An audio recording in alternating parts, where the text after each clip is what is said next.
And welcome to the show, ladies and gentlemen. The Messages of Inspirational Stories is proudly brought to you by the good guys at the 6minutewebinar.com. And at 6minutewebinar.com, Jeremy is also taking it.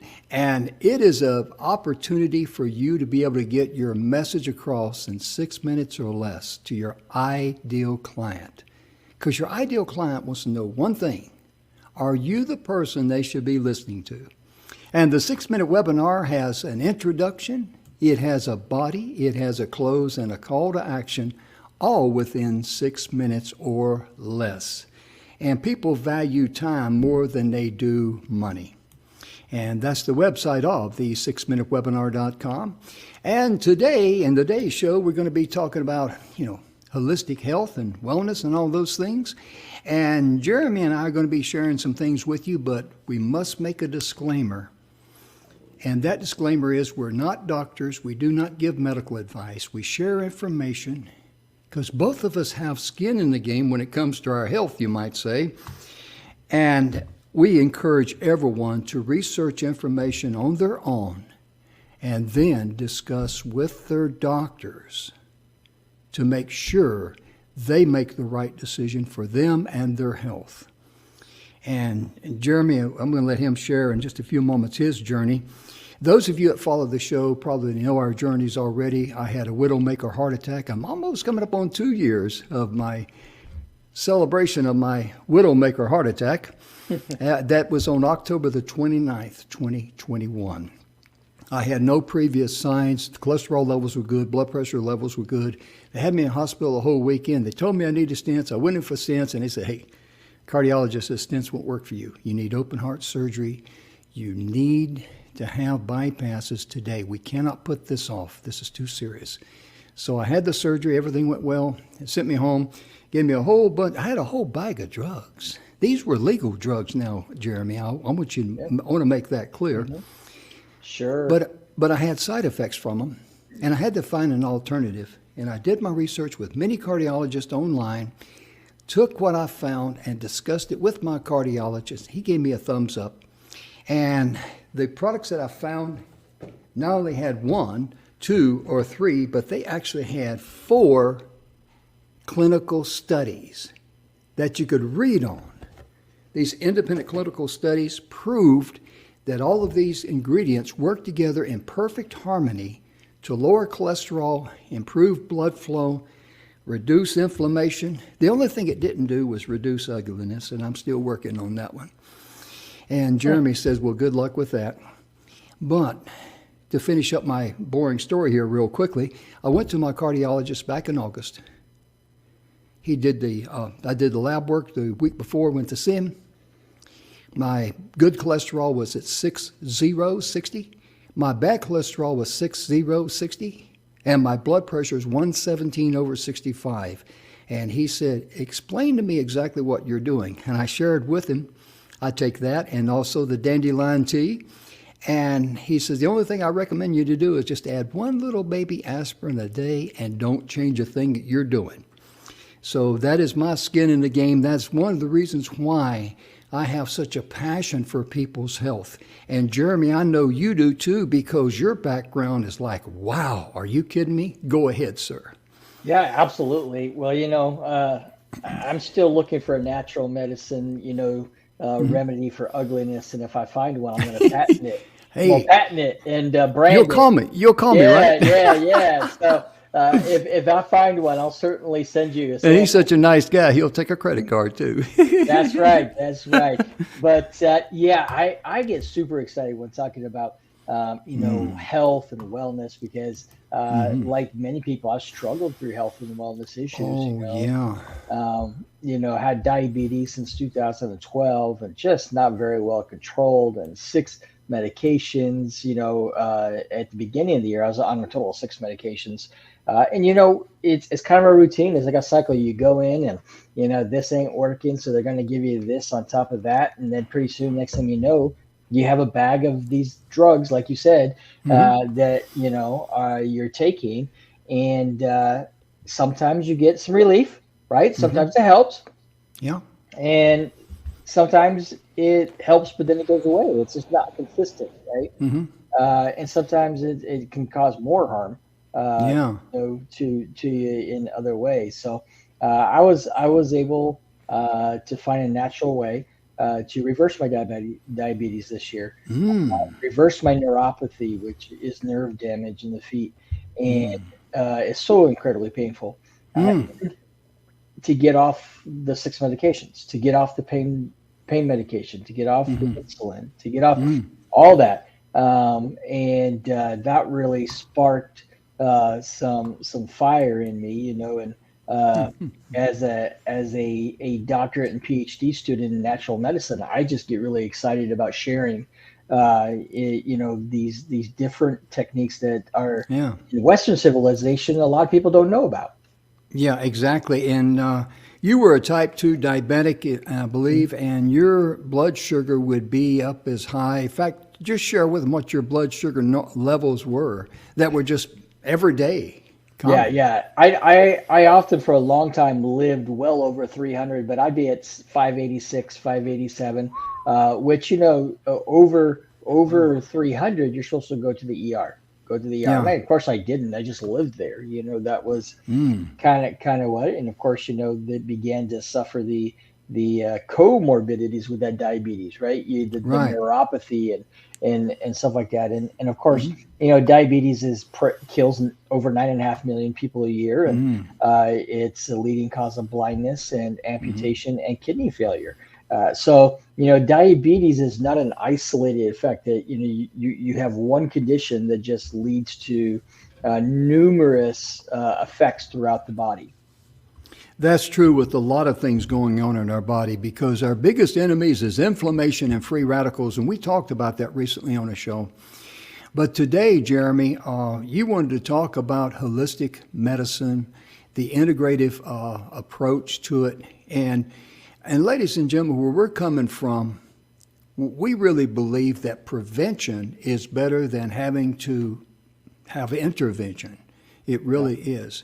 And we always encourage you to do your research. And again, please discuss this with your doctors. Let them know what you're doing because if you don't, you may harm yourself.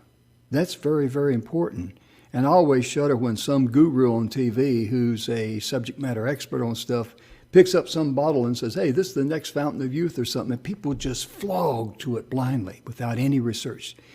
And that is dangerous because you've got to know look at the reviews. I mean, there's some people that, there's great products out there that contain soy, but there's some people that cannot handle soy. Mm.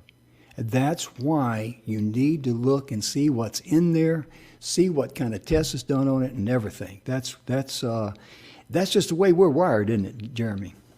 Yeah, yeah, but I'd also throw out there that, isn't that exactly what the pharmaceutical companies do? No comment, sir. Okay, all right, all Yeah, right. ask your I mean, doctor. yeah, yeah, exactly. They throw out the Fountain of Youth and they put it on television, and we all go running for it, right? So, That yeah, that blows my mind when you see yeah, some new drug on there. If you got this, ask your doctor if this is right for right. you. I mean that okay. I'm just gonna Yeah, leave it at there. yeah. You So I folks mean, know. yeah. So I think my point there is not to disparage Western medicine, but it's to No, say that it no. happens it happens on both sides. So if we're Yeah. we're talking about Mhm.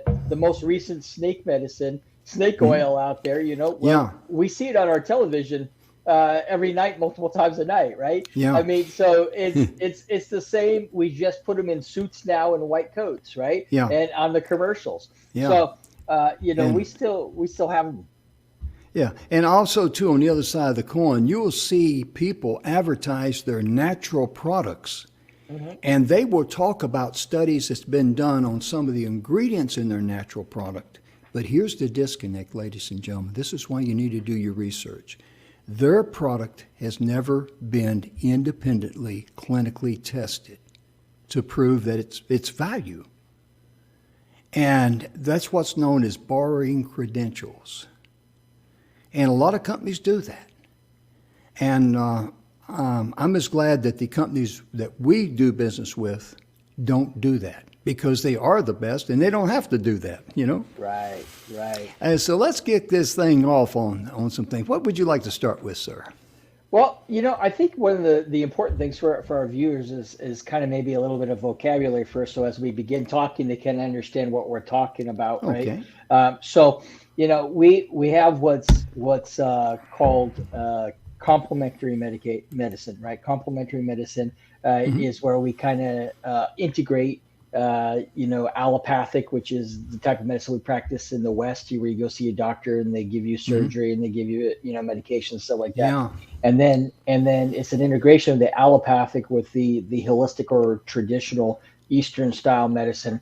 So you have the three different things there. You have the allopathic, which is what we're used to here in the United States, going to see your physician and getting, pharmaceuticals and stuff like that. You have traditional Eastern medicine, which is what has been practiced for over 5,000 years in most of the world.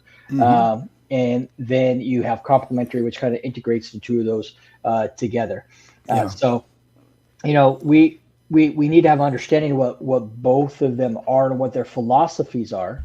Right, because they're totally different philosophies, right? And you kind of led me right into this discussion, and so I'm glad that you did. And I know you didn't even do it knowingly, but that whole concept of having to have all of these studies and these facts and figures is actually very Western, right? Yes, that's a very Western philosophy of medicine, right? And so you led me right into it, and I'm not going to disparage it or not, but that is the way that we think in the U.S., right? That's the way that we think in the Western part of the world. We have to have all of these facts, and we have to have these studies, and if we don't see them, then it's no good. The difference between that and the Eastern philosophy is that they've been doing these practices since 200 BC, or that's when it was first recorded, right? That's when we have recording 200 BC, over 5,000 years ago, right? We have the first recorded, documentation of people using natural healing modalities, right? Yeah. So the real issue between Western, our philosophy in the West, and the Eastern is that, well, we discount the effectiveness of Eastern medicine because it hasn't gone through all of what we call the trials and clinical things. However, there's documented history, right, of its effectiveness for over 5,000 years. And so that's one difference in philosophy, right, between them. And also, too, we live in the best of both worlds because in my situation, having the Western knowledge, the medical, the facilities and all that to perform the open heart surgery with 4 bypasses saved my life. Yeah. And now, because of the side effects I had from the medicine, I had to find an alternative. It's a win-win situation. So please, please, please integrate both of them to help you get from where you are to where you want to be. That's extremely important. And one other thing I'd like to mention is that Hippocrates has been credited as being the father of modern medicine. We're talking about Western medicine. But very little people know. I did my research on herbs and stuff like that back in the 90s, and I came across something, and I wish I had copied it down, wrote it down, because you go back to find something, you can't. Hippocrates was a huge fan of natural healing. He got in an argument, but the other individuals who were influential in that, they wanted to look at how can we heal ourselves by inventing stuff, and we can make money at it. Money is always a huge influence for people to make the decision that they want to make. But I find it ironic that doctors take the Hippocratic Oath. Think about that. From Hippocrates, who's, like I said, the father of modern medicine, but he was really in tune with the natural medicines, Yeah, the natural yeah. cures, because of the track record. Absolutely, and that's kind of my point in sharing the difference in the philosophies. But Hmm. as Hippocrates himself was said, "Let food be thy medicine." You know, Yes. I mean that was Hippocrates who said that. So the guy that we credit with being the father, like you said, of medicine, Hmm. um, he flat out said, "Let food be thy medicine." Right? Yes, he did.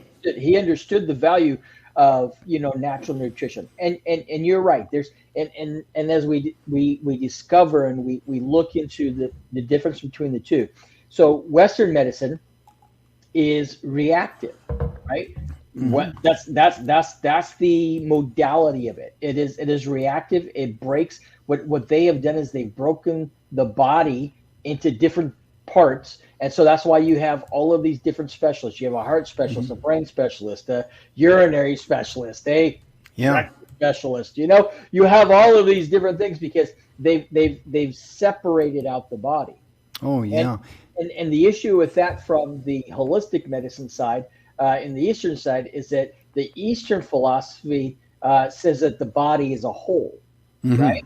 That's And so, correct. so that when the Eastern practitioners, the traditional medicine practitioners, what they look to do is not to necessarily address your illness, right? Your disease. Hmm. They look to balance the body to heal the disease and to prevent it from happening again. Um, Oh, and yeah. so that's the difference. You go see your doctor, you spend 15 here in the West, you go see your doctor, you spend 15 minutes, you tell them your signs and symptoms, they write your prescription or tell you to do an exercise or something like that. They Hmm. send you on your way, right? It's reactive. We it's not about total wellness, right? Hmm. Very Yeah. little do we see practitioners in the Western world for wellness, for actual health. It's a Hmm. sickness. We go for a sickness, right? Yeah. Or pain. Whereas in the East, you see the practitioners, they look at the whole body and they understand that you might be having something going on in, say, your abdomen, but it's actually connected to something going on in your throat, right? And so they Yes. look at the entire body and and they work to balance it. And there's a whole Hmm. lot of different techniques and modalities that are out there. I mean, you have Hmm. Ayurveda in that was based out of India, been practiced for thousands and thousands of years. You have traditional Chinese medicine, which includes acupuncture and qigong and tai chi, and you have in Korea. In Korea, they have their own traditional medicine, and all of their practitioners they are actually leaders in integrating the two types of philosophies. Hmm. Every one of their practitioners has to be trained in both natural medicine and allopathic. So when you go see a doctor in Korea, you get to choose with the doctor what you want. If you want to go Hmm. natural, you want to go allopathic, but all providers are required to be trained in both. Yeah, absolutely. Now, if you notice there on the marquee there, ladies and gentlemen, you'll see ncbi.nlm.nih.gov. That's a federal government website. And I'd like to share something with you that's very important. This is with the National Library of Medicine. It's the Natural Center for Biotechnology Information. Like I say, it's a .gov, so it's a federal website. And on the 10th of August, 2018, they talk about the integrative medicine as a vital component of patient care. And in the landscape, I'm going to just share this with you. This is not my words. This is what's recorded on that website that you see there on the marquee. After the show, you can stop the show, you can write it down, you can read this for yourself. The landscape of medicine in the United States has been slowly progressing towards a more holistic and individualized approach to healing. Part of this process has been the integration between Western and alternative forms of medicine, a concept that has been described as integrative medicine.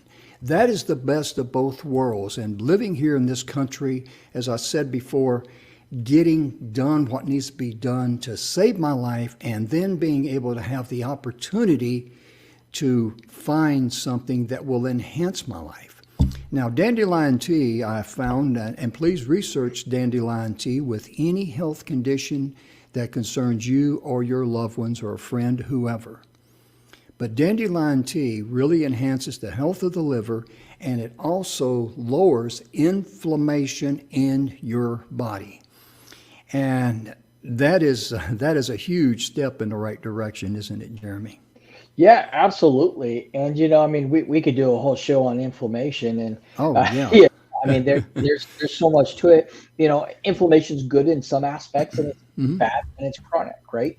Hmm. Inflammation is your body's first sign to heal. It's its first reaction to heal something, right? Is Hmm. inflammation.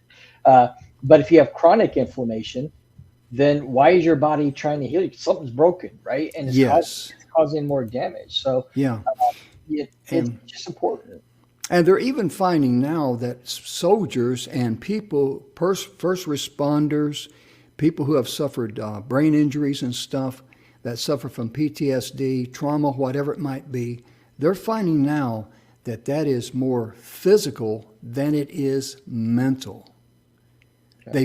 They're finding that when they balance the gut, the heart, and the brain, they get it in perfect sequence with the right ingredients, the vitamins, the minerals that it needs to reduce the inflammation, to reduce the free radicals. That starts the overall whole body healing process. That's a prerequisite to lower the inflammation. You can't get rid of it, but you can certainly lower it. And the same is true with free radicals. You need to lower that too. And that enables your body to focus on healing rather than trying to fight the alligators, and they can't drain the swamp in the process, And one Right. other thing I'd like to share with you from that .gov website, it says, the approach to healthcare incorporates a patient's mind, spirituality, sense of community into the healing process.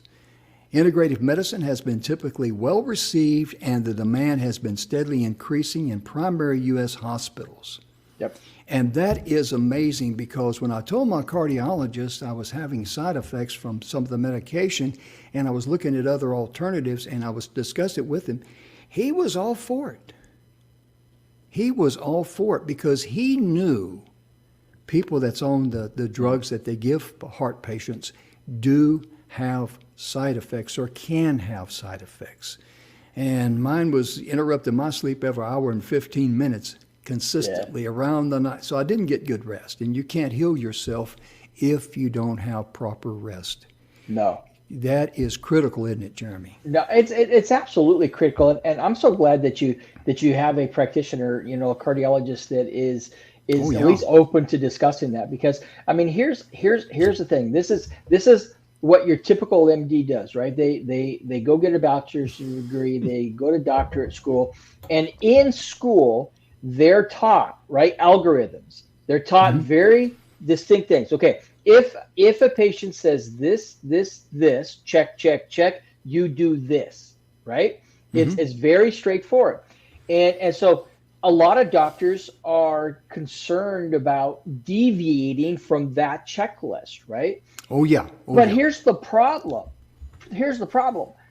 If you stick to just that algorithm or that checklist, you're not addressing the root cause. You're not addressing all of the other issues in the body, right? So, Yes. so you come in, you say you got a headache, you've had it for 3 days, and okay, it says, okay, I'm supposed to tell you this as my patient, right? I'm supposed to tell you to take aspirin, tell you to do this, and I'm not addressing the issue, and I'm not addressing the whole body, and so you're right, and I'm glad that you shared that article from the National Institute of Health, because there is a huge. You look at Harvard Medical, all that, they're all starting to move more towards including, and not just including, but recommending holistic medicine treatments, because here's what they've come to realize.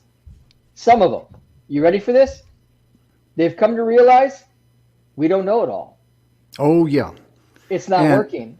And one thing, too, you can rest assured, if they're starting to shift and lean into the holistic approach, working hand in hand with what they've already got established, it means they have seen the proof 100%. No question about it. And, Jeremy, when it comes to the holistic approach, my goodness gracious. I am just so thankful for what we have information at our fingertips. And like I say, do the research, look at the reviews, look at the clinical studies. Don't listen to testimonies, because John C. from, Las Vegas, Nevada, who is John C.? Or who is Mary T. from Atlanta, Georgia? They may be, PhDs in that area. But look at clinical studies, because not everybody's going to have different results, because we're human and we're individual, just like our thumbprint, And that's why it's important for you to look at the clinical studies and, again, discuss it with your doctor. And you were talking about MDs. I had another issue that I had to go see the medical doctor on, and my doctor was not available, so I went to see one of the other doctors in the system. And he's looking at me and he says, looking at my record, because everything's on record in the system. He says, "You're not taking statins anymore?" And I says, "No." And he kind of like, you could tell by his body language, he thought that I was making a major, major, major mistake because of that checklist that Jeremy was talking about. This is outside of his area of expertise. And Jeremy, I think I've shared this before, back in the 70s when I came back from Vietnam in 1970, I had a problem with my neck that I suffered over in Vietnam. I jumped out of a helicopter, it was about 3 or 4 foot off the ground. I had a pack on my back and a radio and all that stuff, steel pot. And when I landed, it just, kind of kinched my neck a little bit. And, it was sore, but I went on, didn't think too much about it. Well, after I come back and I was stationed at Fort Huachuca, this thing here got so bad I couldn't turn my head. So my daddy went to chiropractors, and I went to a chiropractor. And he said, "Oh, yeah, right here," and he worked on my back and all that. And back in those days, a chiropractor was considered voodoo by the medical establishment. Mm-hmm. And I wish I was making that up, but that's the truth. But nowadays, the VA has already started to welcome in the positive results that can be done from a chiropractor, as well as, what's the people put the pins in your hands and all that? The acupuncturist. Yeah, because I use that too. And they're starting to recognize, just like the federal government is, because the proof's in the pudding. It's been around for thousands of years, and they know that there's something there to it. Yeah. Otherwise, they'd say, "Hey, don't do this," And here's the thing. I mean, here's the fact, right? I mean, some things you just happen, right? You can't explain everything, and that's one of our issues, is that we get stuck trying to explain it, right? I mean, if you think about it, people of faith, right? How do I prove God exists? Oh yeah. Right? Mm-hmm. And I don't have no clinical studies to show that God exists. But, there you go.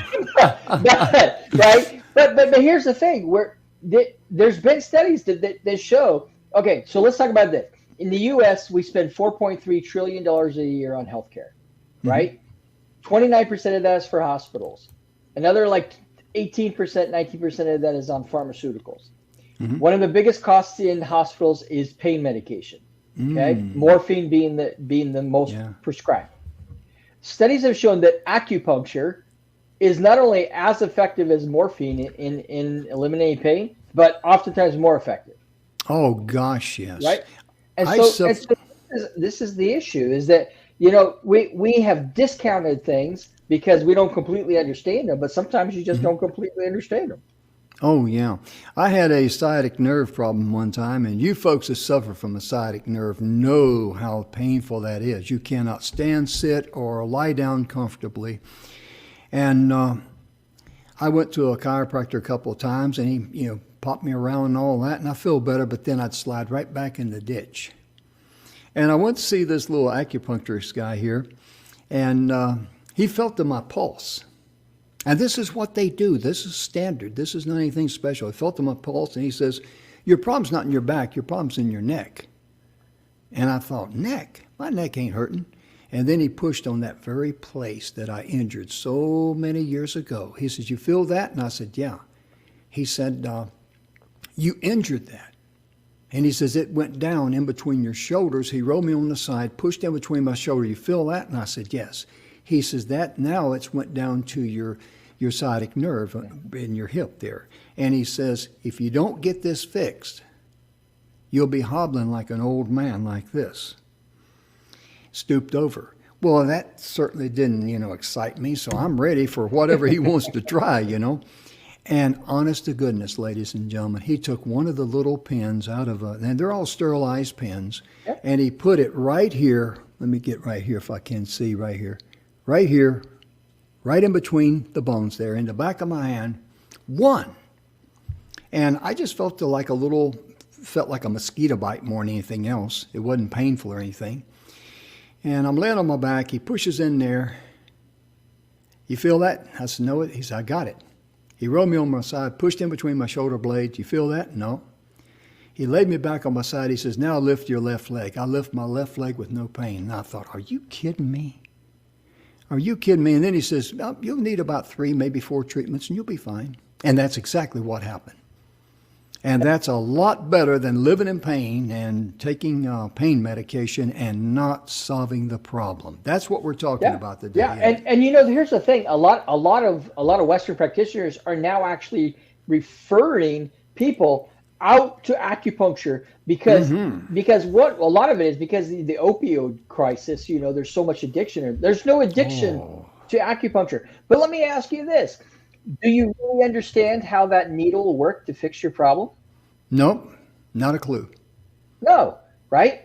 And here's the thing, it's because, the traditional Chinese medicine, they developed, this idea of their own holistic anatomy, right? You have the meridians running through your body. And so essentially he inserted that needle, stimulated the meridian, and it released and balanced the flow of what they call qi, because everything's connected by these meridians, right? And so, but you found relief, but you didn't understand how it worked.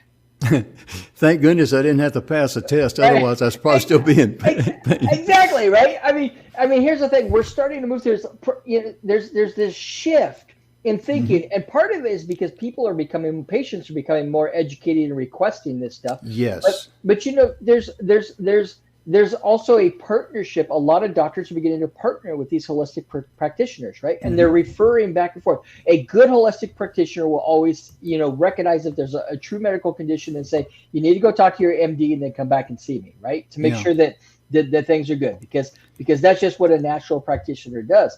But on the other side, we have these natural health coaches that are addressing the entire being of the body and stuff. And doctors are actually beginning to refer people to wellness and health coaching because they're recognizing that this one idea of treating a sickness, this reactive process, is not working, right? Yes. It doesn't, you keep coming back for the same problem.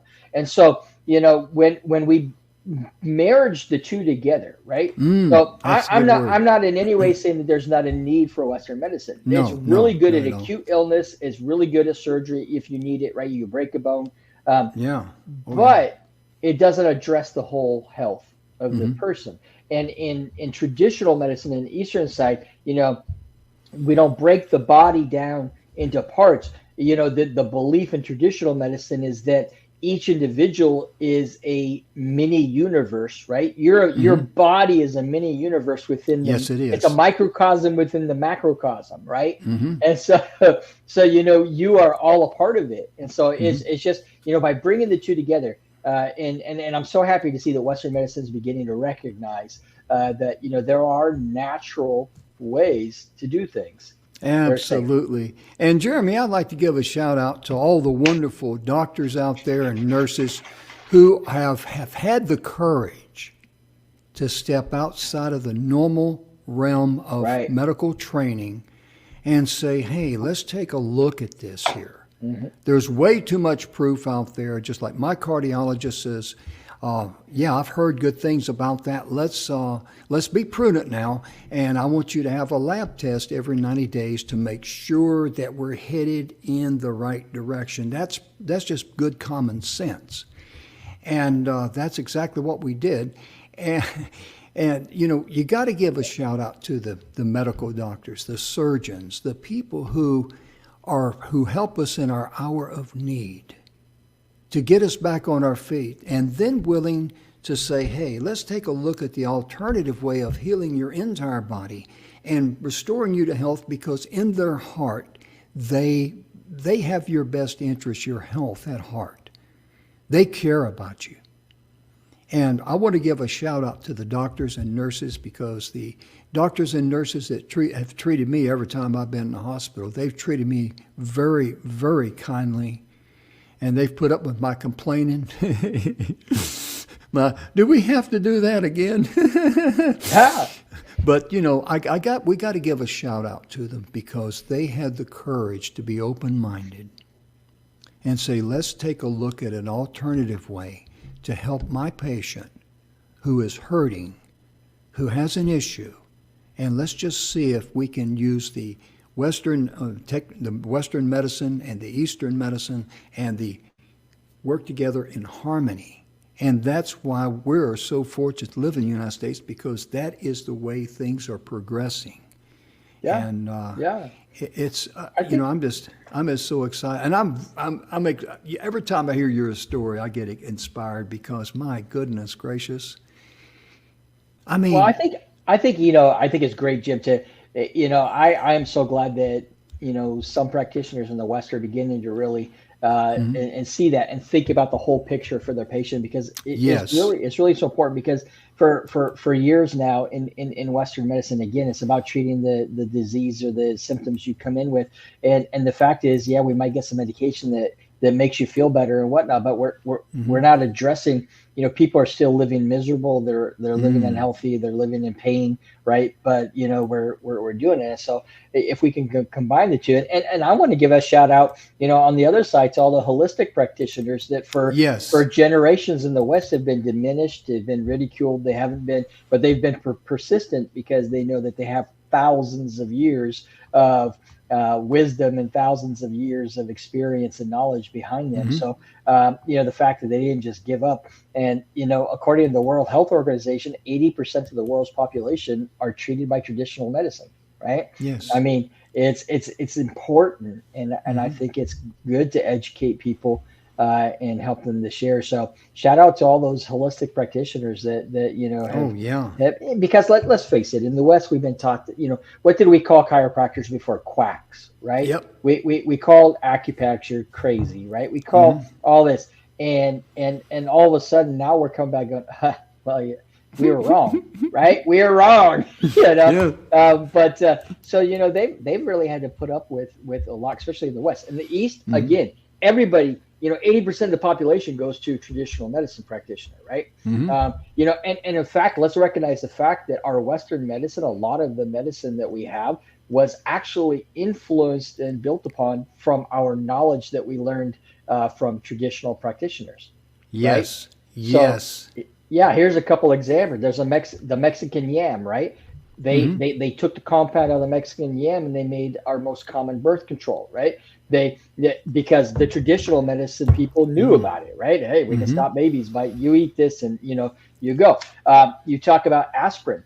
Aspirin was developed from the chemical compound off the willow bark, right? But traditional medicine, because they've written this down for thousands of years and they've used it and they've told about it, but they haven't done these clinical studies. So aspirin was actually created from the compound in willow bark, right? Because we knew the traditional. And one more here. So Okay. They were doing a study to try to come up with pharmaceuticals for malaria, right? And the scientists, they had tested like over 200,000 compounds, and none of them worked.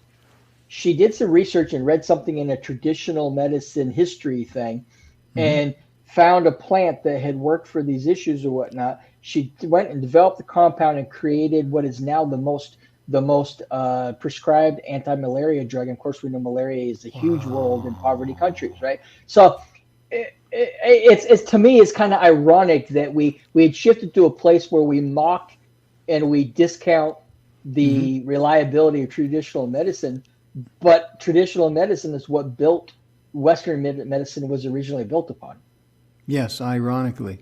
I remember back in the 70s, Evelyn's grandmother, she always bragged about her teas, the teas that she would drink and all that. And us being young and dumb, okay, let's call it what it is. When you're young and you're dumb, you're going to say stupid things. We used to, laugh about, oh, Granny likes her, teas and all that. And it's probably got some, something in there because, we were talking about the Mara J. Warner or something. But little did we know in our ignorance that the tea, and we have found out a lot about teas. A lot of people, they swear by their teas. The benefits it has oxalic acid in it, which also helps with the health. But it's a great pick-me-up because it's a natural stimulant. And I got to share one quick story with you. I don't know if I've shared this with you or not, but to the folks out there in TV land, growing up in North Carolina, I had suffered a lot of colds and flus in the wintertime. And I was diagnosed as having chronic bronchitis. And so a good friend of Evelyn's, my wife's family, was Dr. Bribiesca. He had a little hospital down there in Mexico, in Agua Prieta, Sonora, Mexico, which is the sister city across the line from Douglas, Arizona. In fact, that's where our kids were born, and that's where I had surgery one time. And I mean, it was just it wasn't a typical, environment like a hospital. I mean, it was just like I was in his home, even though it was a hospital. And he listened to me. I went down there with my chronic bronchitis, and he listened to me and all that. And he says, let me give you a shot of B12. And he wrote me a prescription, so get this filled. And so I came back across the line to Douglas, walked into a drugstore. And here was a druggist. He was old school. White shirt, black tie, glasses. He looked at that and he says, I can't fill this prescription. He says, if I was you, I would not even take it because this has not been approved by the Federal Drug Administration. And I thought, okay. So I took it back, my slip of paper, went back across the line and got it filled. It was a product made by Merck, the German manufacturer of different type of medications. And I had to take it, it's very, very strong. I had to take a half a tablet one day, skip a day, take a quarter tablet, and this thing looked like a little white aspirin. But I tell you what, that medication, whatever it was, and I was too stupid to hang on to the bottle or anything, but I've never suffered from chronic bronchitis since then. How do you explain that? And that's what we're talking about because that was way back before the shift started, because nowadays there's been so many thousands of years and so much proof in the holistic approach that you cannot deny it any more than you can deny that the sun rises in the east and sets in the west. Exactly, and that's kind of where I think sometimes a little frustrated in the Western view, right? Is that we have to have all these facts and stuff. Well, you know what? We live our life not knowing the facts. We don't know if we're going to get hit by a car when we walk out in the street, right? But here's the thing: is that we've discounted and mocked all these natural traditions and everything for so long. And now we're starting to go, okay, now that we've actually looked at it for a long time and but how many people did we cause to suffer needlessly because it wasn't approved or anything like that, right? So for instance, PEMF, right? Pulse electromagnetic field technology, right? A lot of people go, oh, that's crazy. How can magnets, relieve pain and heal the body and stuff like this, right? Well, now, after all of these years of being called crazy, now the FDA is starting to approve it for certain treatments of cancer like this, right? So it wasn't that it was never not legit. It was just that somehow it didn't have a stamp of approval on it. But so I guess there's just break it down to its most minute thing. It didn't just all of a sudden become a legit treatment. Just because it got a stamp on it, right? Yeah. It's been legit all of these years. Oh, yeah. It's just that somebody hadn't taken and put their stamp of approval on it. Yeah, you're exactly right, Jeremy. Yeah. It's really amazing how Once we open our mind, knowledge Yes. flows in. And, you know, I talk about Bill Heinrich's book. I don't know if I have it here on my desk or not. I don't think I do. Yes, I do. The 7 Levels of Truth. Mr. Bill Heinrich's a personal friend of ours. And that's the 7 Levels of Truth. Let me hold that back a little bit. I always goof up the lights when I do that. That's a picture of Mr. Bill right there. He is about 2 much younger than me, so we're both 75. And Bill talks about there's only 2 emotions on planet Earth. There's fear and there's love. We're born into a world of survival. That's perfectly normal, perfectly human, and all that. But, you know, we get down pat. We have down pat without any problem. Are we going to have enough money? Are we going to have this problem? Or is this going to happen? And we all know that over 95% of our fears never come true. Bill's approach, and this is a holistic approach too, is because the other emotion is fear and love, is embrace love in all areas of your life. And when something is worrying you, say, come here, fear. Come here, worry. Yeah. I'm going to love you. And the reason why I'm going to love you is because I'm going to find a way to remove you from my life. Because as long as you worry about that fear, it owns you. It also sends negative signals to your health. Because worry and stress has been well proven it's not good for you. But when you love yourself enough, and remember one thing, you're worthy of being loved. There's no question about that. And also love yourself to forgive yourself of things that you've done. Repent. Make amends if you can. If you can't, don't worry about it. Let it go. But when you love your fears and all that and you embrace it, it no longer owns you. And when you embrace an holistic approach and give thanks that we have this knowledge at our fingertips, I mean, you've just taken control of your life. That's what we're talking about here, to enhance your life. That's what Jeremy did with his diabetes. I mean, my goodness, to live in a 300, you know, goodness gracious, you're right. You're supposed to be in the ER. Yeah, yeah. You really are.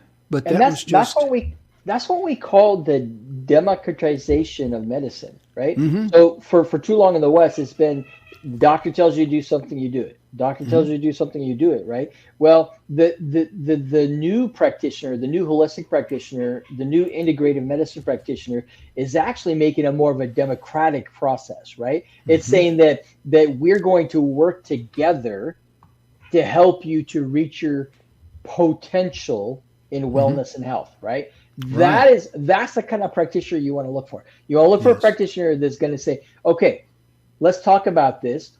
What are you feeling about that? These are the different options, right? Let's do. And if you could find a practitioner like that, you got it made, right? But that's where we need to move this system. We need to move the system to where it's more of a back and forth between the patient or client and the practitioner, right? It's not a one-way street.